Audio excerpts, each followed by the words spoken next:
भोलेनाथ नहीं सुन रहे आपकी पुकार, तो इस दिशा में खड़े होकर चढ़ाएं शिवलिंग पर जल, जल्द होगी हर इच्छा पूरी।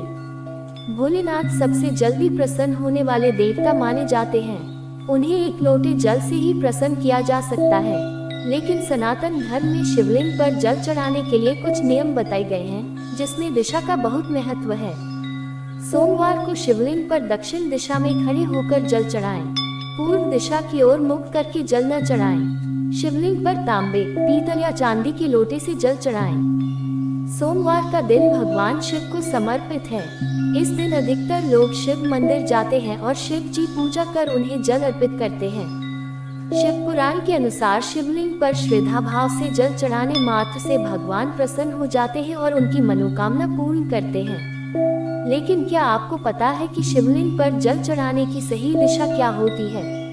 अगर नहीं तो जान लें कि भोलेनाथ पर जल चढ़ाते समय दिशा का ध्यान रखना बेहद जरूरी होता है, क्योंकि अगर आप गलत दिशा में खड़े होकर जल अर्पित करते हैं तो इससे आपको पूजा का फल नहीं मिल पाता है। दरअसल शिवलिंग पर जल चढ़ाने के कुछ नियम होते हैं, जिसमें सही दिशा भी बहुत मायने रखती है। सोमवार के दिन जब भी शिव मंदिर जाएं तो शिवलिंग पर जल किस दिशा में खड़े होकर चढ़ाएं? इस दिशा में खड़े होकर चढ़ाएं जल।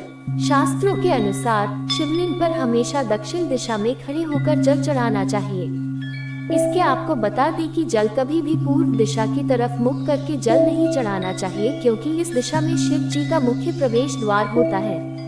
इसके साथ ही इस बात का भी ध्यान रखें कि जब आप दक्षिण दिशा में खड़े होकर जल अर्पित कर रहे हैं तो आपका जल उत्तर दिशा की तरफ जाए।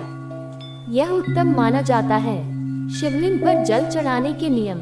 शिवलिंग की पूजा करते समय कुछ नियमों का पालन करना चाहिए, जैसे कभी भी शिवलिंग पर पुराना या गंदा जल नहीं चढ़ाना चाहिए। शिवलिंग पर जल चढ़ाने के लिए तांबे, पीतल या फिर चांदी के लोटे का इस्तेमाल करना चाहिए। शिवलिंग पर जब भी जलाभिषेक करें तो कभी भी सीधे खड़े होकर ना करें, बल्कि झुककर या फिर बैठकर करें। साथ ही यह भी सुनिश्चित कर लें कि जल या दूध की धारा पतली रहे। जलाभिषेक के दौरान ओम नमः शिवाय मंत्र का जाप करते रहें। इन नियमों का पालन करने से भगवान शिव भक्त की सभी मनोकामनाएं पूर्ण करते हैं।